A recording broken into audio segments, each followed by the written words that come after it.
Assalamualaikum warahmatullahi wabarakatuh. Izin memperkenalkan diri, nama saya Yusri Afta Putra, NPM 2215061091.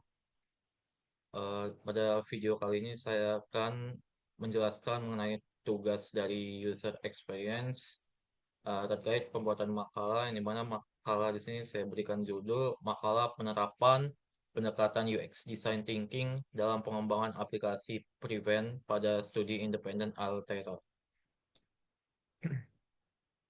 Untuk daftar isinya sendiri bisa dilihat di sini ada daftar isi, kemudian ada bab satu pendahuluan, di mana itu ada latar belakang, perumusan masalah, tujuan penulisan, tinjauan teori, yang dimana di tinjauan teori ini ada beberapa poin-poin itu seperti UX Design Approach, Human Centered Design HCD, Design Thinking, Agile Development, dan Design Sprint.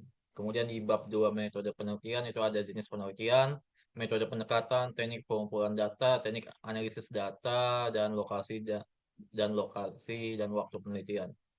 Lalu kemudian di bab 3 itu merupakan hasil dan pembahasan di mana ada dua subbab itu hasil implementasi design thinking pada aplikasi Prevent dan juga pembahasan. Nah, kemudian di bab 4 itu ada kesimpulan dan saran, dan terakhir ada daftar pustaka. Yang pertama di sini adalah bab pendahuluan, di mana latar belakangnya sendiri itu perkembangan teknologi digital yang pesat itu mendorong banyak organisasi dan perusahaan untuk mengutamakan pengalaman pengguna atau user experience dalam pengembangan produk digital, khususnya aplikasi mobile. Kemudian pengalaman pengguna yang baik tidak hanya ditentukan oleh antar muka yang menarik, tetapi juga oleh proses desain yang berpusat pada kebutuhan dan perilaku pengguna. Nah, kemudian salah satu pendekatan yang banyak digunakan dalam pengembangan produk digital saat ini adalah UX Design Approach. Nah, pendekatan ini melibatkan berbagai metode dan kerangka kerja seperti Human Centered Design atau User Centered Design, kemudian Design Thinking, Agile Development, dan Design Sprint. Nah, setiap pendekatan itu menekankan pentingnya keterlibatan pengguna dalam proses desain dan iterasi berkelanjutan agar solusi yang dihasilkan benar-benar sesuai dengan kebutuhan pengguna. Nah, untuk studi kasusnya sini saya ada ini studi kasus oleh Azza Nursiam dan Ahmad Fauzi dalam pengembangan aplikasi Prevent, yaitu membuktikan bahwa penerapan metode design thinking dapat menghasilkan solusi digital yang efektif dalam membantu masyarakat mengatasi permasalahan kesehatan mental seperti overthinking dan burnout. Nah, aplikasi Prevent itu dirancang melalui 5 tahap utama design thinking dan berhasil diuji melalui metode usability testing, menunjukkan hasil yang user friendly dan mampu menjawab kebutuhan pengguna. Sehingga pendekatan UX design menjadi penting tidak hanya dalam aspek teknis desain, tetapi juga pada nilai sosial yang dihasilkan. Kemudian dari rumusan masalahnya itu seperti apa itu UX design approach dan bagaimana pendekatannya, kemudian bagaimana konsep HCD atau UCD, design thinking, agile dan design sprint, lalu bagaimana penerapan metode design thinking dalam studi kasus aplikasi Prevent. Kemudian tujuan penulisannya itu menjelaskan konsep dasar dan hubungan antara pendekatan UX design, HCD, UCD, design thinking, agile development, dan design sprint, lalu menganalisis penerapan metode design thinking pada pengembangan aplikasi Prevent, dan memberikan gambaran nyata melalui studi kasus terhadap implementasi UX design approach. Kemudian ada tinjauan teori itu merupakan pengertian dari masing-masing poin berikut itu ada UX design approach, di mana UX design approach itu merupakan pendekatan sistematis yang digunakan untuk menciptakan pengalaman pengguna yang optimal dalam penggunaan sebuah produk digital. Nah, kemudian ada human centered design, itu HCD adalah filosofi dan proses desain yang berfokus pada pengguna sebagai pusat dari semua tahapan desain dan pengembangan. Kalau ada design thinking itu adalah metode iteratif yang berpusat pada pengguna dan menggabungkan empati, pemecahan masalah, serta pengujian cepat solusi. Nah, prosesnya itu terdiri dari 5 tahap utama, itu empathize, define, ideate, prototype, dan test. Nah, kemudian agile development itu merupakan pendekatan pengembangan perangkat lunak yang menekankan pada iterasi cepat, kolaborasi tim, dan fleksibilitas terhadap perubahan kebutuhan.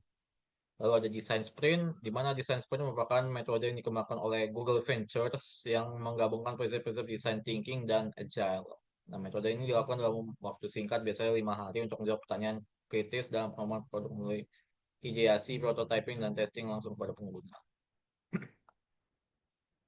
Kemudian ada bab 2 metode penelitian, di mana jenis penelitian ada jenis penelitian yang digunakan dalam makal ini adalah penelitian deskriptif kualitatif dengan pendekatan studi kasus, yaitu dengan paper yang saya temukan. Itu dia ya membahas terkait studi kasus pada studi independen Altera dalam pembuatan aplikasi Prevent. Kemudian metode pendekatan itu yang digunakan adalah design thinking yang terdiri dari mata apa itu empathize. Empathize itu menggali kebutuhan dan permasalahan pengguna melalui wawancara terhadap 35 responden dari berbagai latar belakang yang mengalami gangguan mental seperti overthinking dan burnout. Kemudian define, menganalisis data hasil wawancara dan merumuskan masalah utama yang akan dipecahkan. Dalam tahap ini dibuat user persona dan dilakukan identifikasi fitur. Kemudian ideate, menghasilkan solusi dan ide-ide desain melalui proses brainstorming, dilanjutkan dengan pembuatan user flow dan wireframe. Kemudian prototype, merancang tampilan antar muka awal aplikasi menggunakan alat bantu seperti Figma. Kemudian tes, yang terakhir tes, menguji prototipe yang telah dibuat kepada pengguna melalui metode usability testing yang menunjukkan hasil positif dengan nilai single is question itu 5 dan 4. Lalu ada teknik pengumpulan data. Data dikumpulkan melalui wawancara mendalam terhadap pengguna yang mengalami gangguan kesehatan mental dan yang berpotensi menjadi pengguna aplikasi Prevent. Adapun teknik analisis data ini dilakukan secara kualitatif melalui penyusunan affinity diagram, user persona, dan pemetaan user flow. Dan evaluasi ARI dilakukan berdasarkan feedback dari usability testing untuk mengukur efektivitas antarmuka dan kepuasan pengguna. Lalu ada lokasi dan waktu penelitian di mana penelitian ini dilakukan secara daring dalam konteks program studi independen Altera dengan responden berasal dari tentang usia 20 sampai 39 tahun. Waktu pelaksanaannya mencakup pertengahan hingga akhir tahun 2023 sesuai dengan publikasi jurnal yang menjadi rujukan utama. Kemudian di bab 3 hasil dan pembahasan ini ada hasil implementasi design thinking pada aplikasi Prevent, di mana pengembangan aplikasi Prevent dilakukan melalui 5 tahap seperti yang dijelaskan semuanya itu. Uh, tahap desain tahap desain thinking yang pertama itu tahap empathize, itu dilakukan wawancara terhadap 35 responden dari berbagai kalangan usia dan profesi. Nah, untuk daftar pertanyaannya ada sebagai berikut. Itu ada apakah Anda pernah mengalami overthinking, burnout, dan sakit mental lainnya. Kemudian untuk mengatasi gangguan stres Anda, apakah Anda pernah konsultasi psikologi? Jika pernah, bagaimana alur Anda menemukan konsultan psikolog yang Anda ingin temui? Lalu ada pertanyaan lagi, apakah Anda memiliki kriteria khusus saat memilih konsultan? Apa yang mendorong Anda untuk pergi ke psikolog atau konsultasi ke psikologi? Bagaimana perasaan Anda ketika bertemu atau konsultasi ke psikologi? Bagaimana perasaan Anda setelah melakukan konsultasi ke psikologi? Bagaimana alur pembayaran yang pernah dilakukan? Lalu pernahkah Anda menggunakan aplikasi untuk melakukan konsultasi ke psikolog? Jika iya, aplikasi apakah ini? Kemudian jika tidak pernah, apa yang menjadi penyebab Anda tidak ingin berkonsultasi dengan dokter? Apakah Anda setuju jika kesehatan mental dapat dikonsultasikan secara online? Kemudian berapa tentang harga yang dibayarkan pada aplikasi konsultasi ke dokter secara online yang Anda pakai? Nah, dari hasil wawancara yang telah dilakukan itu menunjukkan bahwa lebih dari 85% responden mengalami overthinking, burnout, dan gejala stres lainnya akibat aktivitas monoton dan tekanan sosial. Hal ini menunjukkan kebutuhan yang tinggi terhadap layanan konseling digital. Nah, selanjutnya itu dalam tahap define itu dia menghasilkan user persona yang berguna sebagai penggambaran dari target pengguna pada produk. Kemudian dari pembuatan user persona ini akan diketahui kebutuhan penggunanya. Untuk user desainnya itu bisa dilihat seperti ini, user design pada uh, aplikasi Prevent.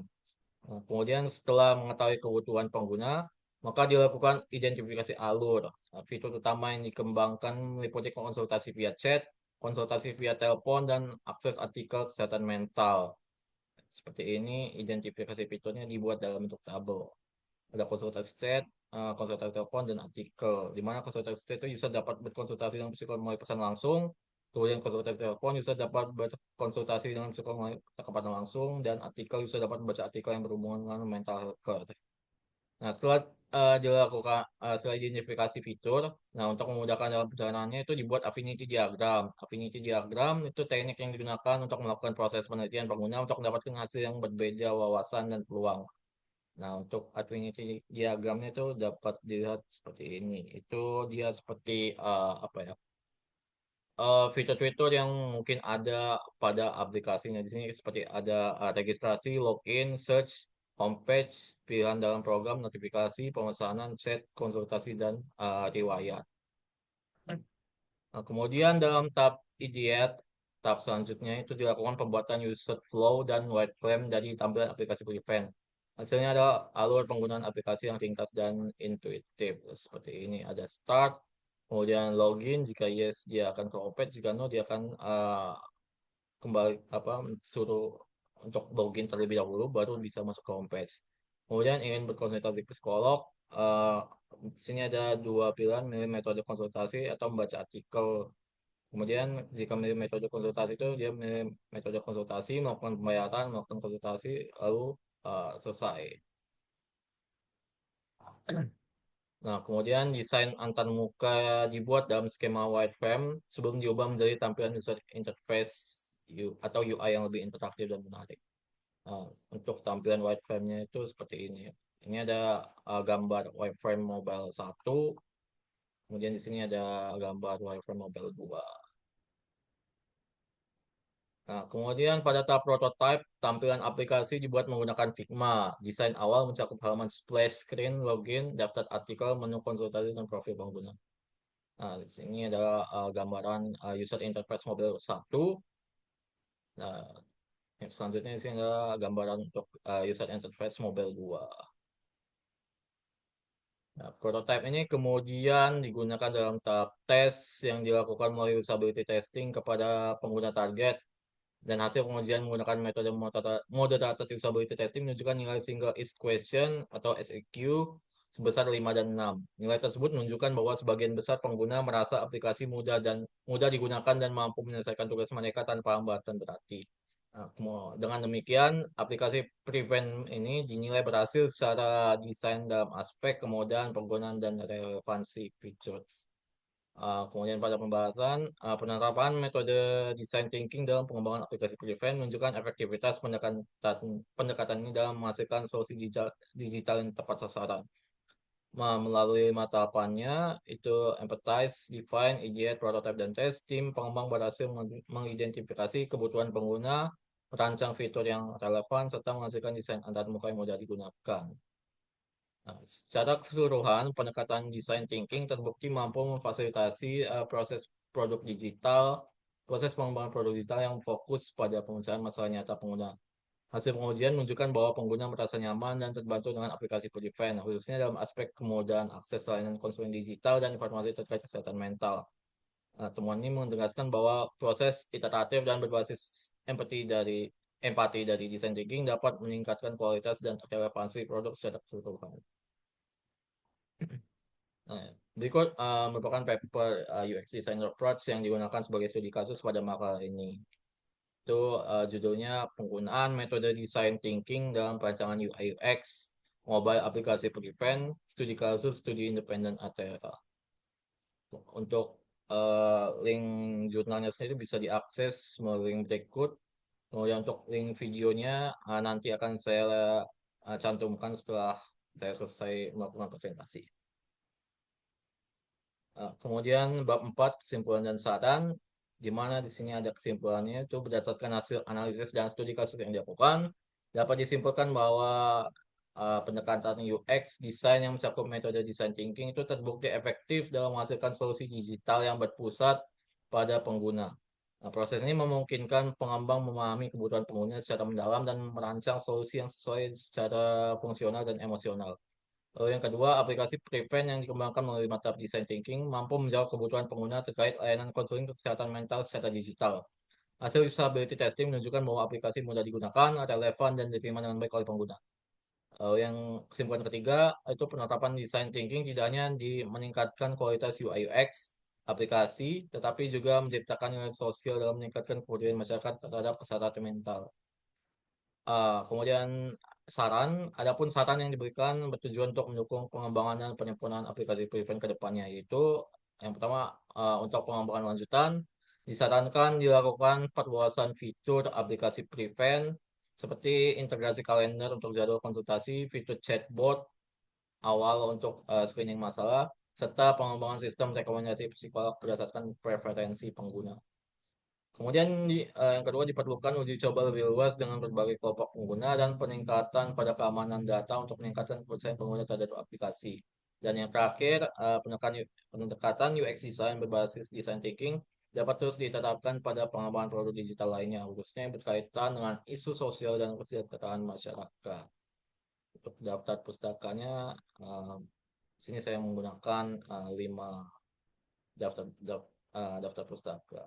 Yang dimana di antaranya itu merupakan daftar pustaka dari paper yang saya gunakan itu Azna Nursiam dan Ahmad Fauzi, yang dimana judulnya itu penggunaan metode design thinking dalam perancangan UX mobile aplikasi preference di kasus studi independen LTH. Sekian presentasi yang dapat saya sampaikan. Kurang lebihnya saya mohon maaf. Saya akhiri. Wassalamualaikum warahmatullahi wabarakatuh.